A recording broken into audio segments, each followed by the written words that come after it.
Hello student, I am Sangeeta Mishra. Welcome to Aaradhya institute. Aaradhya institute में एक बार फिर से आप सभी का स्वागत है। तो बताइए आप लोग कैसे हैं। चलिए, आप सभी लोग अच्छे होंगे, ठीक है, अपनी पढ़ाई भी कर रहे होंगे। तो हम लोग अपने क्वेश्चन को देर न करते हुए स्टार्ट करते हैं। प्लीज़ आप लोग सब्सक्राइब ज़रूर से करिएगा, चैनल को आगे बढ़ाइएगा, ठीक है। ज़्यादा से ज़्यादा आप लोग सब्सक्राइब करिएगा। तो चलिए, आज का हम लोग अपना फर्स्ट क्वेश्चन देखते हैं, ठीक है। चलिए, कोशिका में लिपिड का संश्लेषण करता है। तो कोशिका में लिपिड का संश्लेषण कौन करता है। तो कोशिका में लिपिड का संश्लेषण मृदु एंडोप्लाज्मिक रेटिकुलम। मृदु एंडोप्लाज्मिक रेटिकुलम क्या होता है, एक जाल जैसा होता है, ठीक है।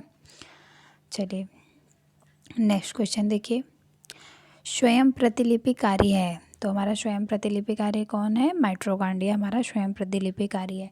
तो माइटोकॉन्ड्रिया को हम और क्या कहते हैं, माइटोकॉन्ड्रिया को हम ऊर्जा ग्रेवी कहते हैं, ठीक है। माइटोकॉन्ड्रिया को हम और क्या कहते हैं, ऊर्जा ग्रेवी कहते हैं, ठीक है। नेक्स्ट क्वेश्चन देखिए, वर्णकों को क्या कहते हैं। तो वर्णकों को हम लोग स्याही कहते हैं। वर्णकों को हम लोग क्या कहते हैं, स्याही कहते हैं, ठीक है। ये सब क्वेश्चन ये जान लीजिए कि एग्जाम के आए हुए क्वेश्चन है, ठीक है। चलिए नेक्स्ट क्वेश्चन देखिए, बच्चों और वयस्कों की समान शिक्षा के लिए शुरू किया गया विद्यालय का एक आधारभूत तंत्र क्या होता है। तो बच्चों और वयस्कों की समान शिक्षा के लिए शुरू किया गया विद्यालय का एक आधारभूत तंत्र हमारा तालीम कहलाता है। क्या कहलाता है, तालीम कहलाता है, ठीक है। नेक्स्ट, नई तालीम, जिसे मतलब नई तालीम बोलते हैं, ओके। नेक्स्ट क्वेश्चन देखिए, कौन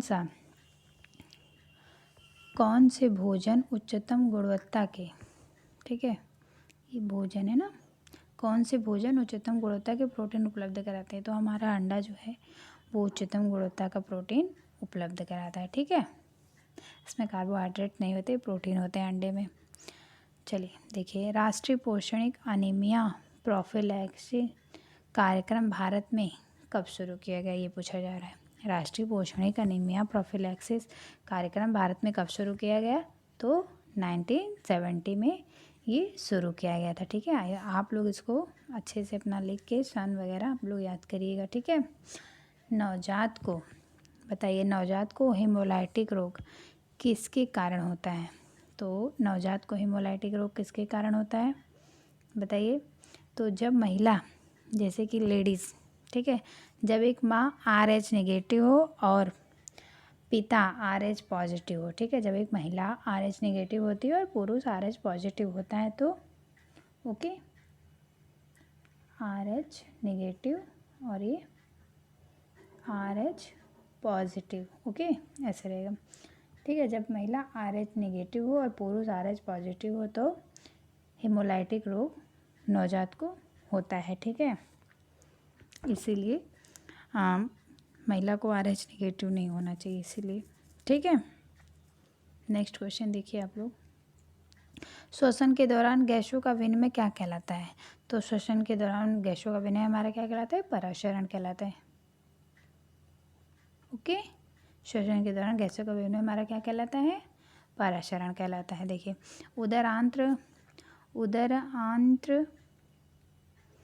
उदरांत्र भित्ति किसकी बनी होती है। तो उदरांत्र भित्ति हमारी किसकी बनी होती है, मृदु मांसपेशियों की बनी होती है, ठीक है। उदर मतलब पेट की बात की जा रही है, उदरांत्र भित्ति, ठीक है। भित्ति माने जो कि पेट के अंदर की जो दीवारें होती हैं ना, वो किसकी बनी होती है, मृदु मांसपेशियों की बनी होती है, ओके स्टूडेंट। आई होप आप लोग को समझ में आ रहा होगा, ठीक है। शुक्रजनन नलिका कहाँ उपस्थित होता है। तो हमारा शुक्रजनन जो नलिका होती है वो वृषण में उपस्थित होती है, ठीक है। कहाँ उपस्थित होती है, वृषण में उपस्थित होती है शुक्रजनन नलिका। शुक्राणु की परिपक्वता होती है। तो बताइए, शुक्राणु की परिपक्वता कहाँ होती है, अधिवृषण में होती है। शुक्राणु की परिपक्वता, शुक्राणु हमारा जो स्पर्म होता है निकलता है, तो वो शुक्राणु की परिपक्वता कहाँ होती है, अधिवृषण में होती है, ठीक है। परिपक्व कहाँ होता है, अधिवृषण में, ओके, अधिवृषण में, ओके। नेक्स्ट क्वेश्चन देखिए, कोशिका को पचाने का कार्य कौन करता है। तो हमारे कोशिका को पचाने का कार्य कौन करता है, तो हमारा लाइसोसोम जो होता है वो कोशिका को पचाने का कार्य करता है, ओके, ठीक है। नेक्स्ट क्वेश्चन देखिए, फैलोपियन नली क्या कहलाती है। तो हमारी जो फैलोपियन नली होती है वो क्या कहलाती है, बताइए आप लोग। फैलोपियन नली को क्या कहते हैं, फैलोपियन ट्यूब, मतलब फैलोपियन ट्यूब को क्या कहते हैं, फैलोपियन नली पहले क्वेश्चन पूछा ना, फैलोपियन नली क्या कहलाती है, तो फैलोपियन नली हमारा अंडर नली कहलाती है। ठीक है, फैलोपियन नली क्या होती है आप लोग ये भी जान लीजिए। फैलोपियन नली वो होती है जो गर्भाशय और अंडाशय के बीच का एक मार्ग होता है। ठीक है, फैलोपियन नली क्या होता है, गर्भाशय और अंडाशय के बीच का एक मार्ग होता है। ठीक है, वो फैलोपियन नली होती है। जो अंडाशय होता है उसको गर्भाशय तक पहुंचाने का कार्य भी फैलोपियन नली ही करती है। जो हमारा अंडाशय होता है ना, ओवरी में बनता है, तो उसको पहुंचाने का मतलब कि गर्भाशय तक पहुंचाने का कार्य ही फैलोपियन नली करती है। ठीक है, और फैलोपियन नली की लंबाई कितनी होती है आप लोग ये भी जान लीजिए। फैलोपियन नली की लंबाई 10 से 12 सेमी होता है। ठीक है, 10 से 12 सेमी होता है, आप लोग याद रखिएगा। फैलोपियन नली की लंबाई कितनी होती है, 10 से 12 सेमी होती है। ओके, आई होप आप सभी लोग को समझ में आया होगा। तो आप लोग एक भी जान लीजिए, फैलोपियन नली 3 प्रकार की होती है। कितने प्रकार की, 3 प्रकार। ओके, फैलोपियन नली कितने प्रकार की होती है, 3 प्रकार की होती है। नाम सुन लीजिए पहले का। पहला है इनफंडीबुलम, दूसरा है एम्फ्यूला, तीसरा है स्थमत। ठीक है, इनफंडीबुलम, एम्फूला और स्थमस। फैलोपियन नली 3 प्रकार की होती है, इनफंडीबुलम, इन्फूला और स्थमस। चलिए, तो आई होप आप सभी लोग को समझ में आया होगा। इसका हम अलग से फैलोपियन ट्यूब का क्लास लेंगे तो आप सभी लोग को अच्छे से समझाएंगे। ठीक है, नेक्स्ट क्वेश्चन देखिए। बड़े बड़े बड़े बड़े फूल और पत्तियों वाले नमूने से बने ढाका की साड़ी क्या कहलाती है, तो हमारी ढाका की साड़ी आंसर लिखा ही है, तोरेदार कहलाती है। ठीक है, तो बताइए अच्छा हमारी ढाका की साड़ी कहाँ की है, तो हमारी ढाका की साड़ी कहाँ की है, बंगाल की है। कहाँ की है, बंगाल, बांग्लादेश की। ओके, ठीक है, चलिए नेक्स्ट क्वेश्चन देखिए। पैठनी साड़ी कहाँ की है बताइए, पैठनी साड़ी हमारी कहाँ की है। आप लोग ये सब याद रखिए कि ये सब क्वेश्चन 1-2 क्वेश्चन इसमें ज़रूर देते हैं। कौन सी साड़ी कहाँ की है, कहाँ के फेमस है, ठीक है, कौन से डिज़ाइन किए गए हैं, ये सब 1-2 क्वेश्चन यहाँ से ज़रूर आते हैं। तो आप सभी लोग इसको ज़रूर से याद रखिएगा। चलिए, ठीक है, तो आप लोग याद करिए पैठनी साड़ी महाराष्ट्र की है। और महाराष्ट्र के किस जगह, महाराष्ट्र से किस जगह की है, महाराष्ट्र के पैठन, महाराष्ट्र के पैठन और यवुला। ठीक है, ये आप लोग ज़रूर याद रखिएगा। जैसे कि नेट वगैरह में ये पूछता है ना, कि मतलब डिटेल में नेट वगैरह में पूछता है। यूपी टीजीटी पीजीटी में तो नहीं पूछेगा, हो सकता है पूछ भी ले, लेकिन नेट में ये सब पूछता है कि महाराष्ट्र के किस गांव की साड़ी है, किस गांव में ये साड़ी बनाई जाती थी प्रॉपरली।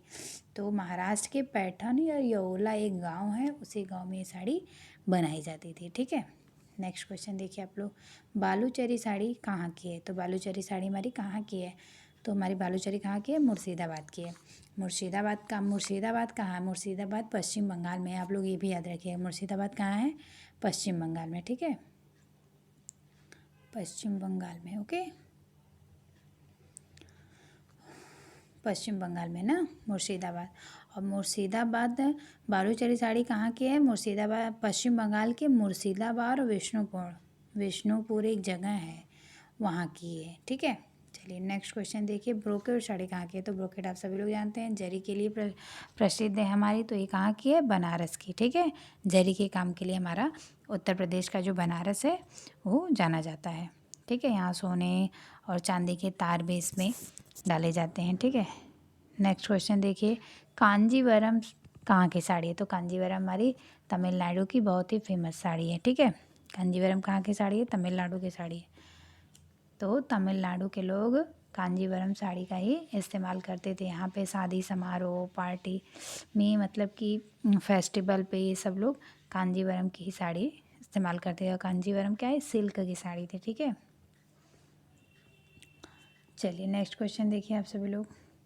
बाटिक कार्य के लिए आम रंग कौन सा है, तो बाटिक कार्य के लिए आम रंग कौन सा है, हमारा नेप्थॉल्ड है ये। ठीक है, नेक्स्ट क्वेश्चन देखिए। किस हार्मोन्स को आपातकालीन हार्मोन्स कहते हैं, तो हमारा जो एड्रेनलिन हार्मोन्स है उसे हम आपातकालीन हार्मोन्स कहते हैं। ओके, नेक्स्ट क्वेश्चन देखिए।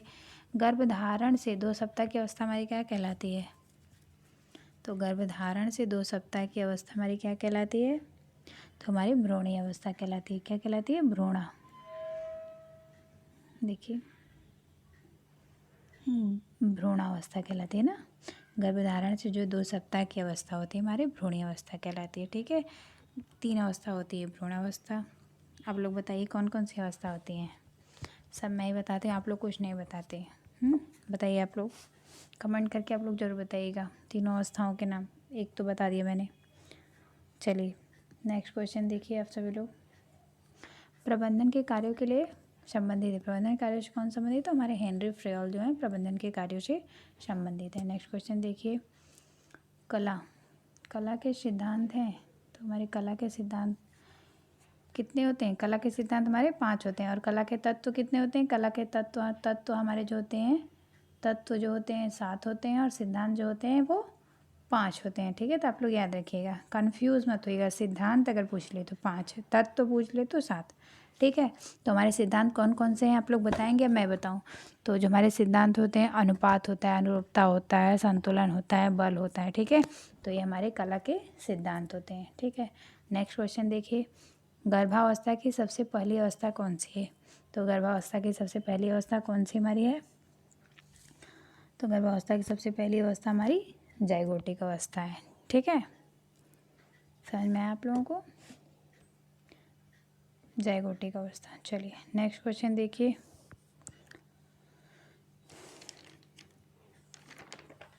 चलिए देखिए लीनू, 1 मिनट स्टूडेंट। चलिए देखिए ये क्वेश्चन देखिए थोड़ा रॉन्ग हो गया है, बता दे रहे हैं। 1 मिनट। क्रेप लिखा है, ओके। क्रेप बुनाई को अन्य, हाँ चलिए, क्रेप बुनाई को अन्य किस नाम से जाना जाता है? तो जो हमारी क्रेप बुनाई होती है, ठीक है।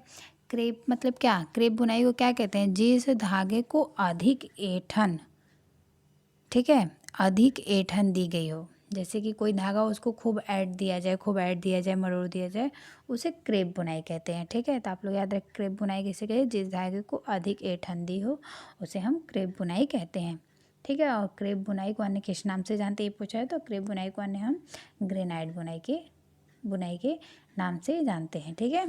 तो आप लोग क्रेप बुनाई समझ गए होंगे। क्रेप बुनाई क्या है? जिसको अधिक ऐंठन दिया जाता है वो क्रेप बुनाई होता है। चलिए तो आज के क्वेश्चन यही खत्म होते हैं। आई होप आप लोगों को क्लास अच्छा लगा होगा। आप लोग कमेंट करके बताइए क्लास कैसा लगा। चलिए मिलते हैं नेक्स्ट क्लास में। Bye bye.